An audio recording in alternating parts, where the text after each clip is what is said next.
પણ એનો એ દીકરો મોટો થાય ને વડીલો એટલે મા બાપની ઈચ્છા પૂરી નથી કરતો.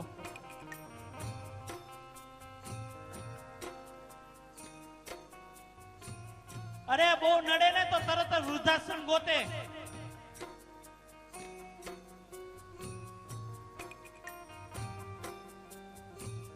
ફોન આવે કે મારા મધર ને મૂકવા આવવા છે.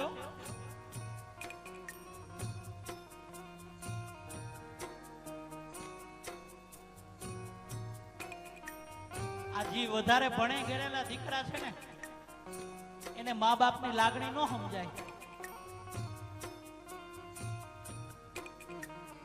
પણ એને ઈ નથી ખબર કે તને જો જન્મતા આવે તો અનાથ આશ્રમમાં મૂકી આવ્યો હોત ને તો એને આ શબ્દો ન સાંભળવા પડ્યા હોત.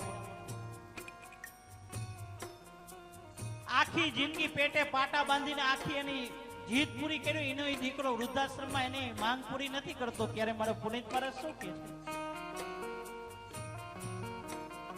ઓ મોટા કરી મન ભાવથી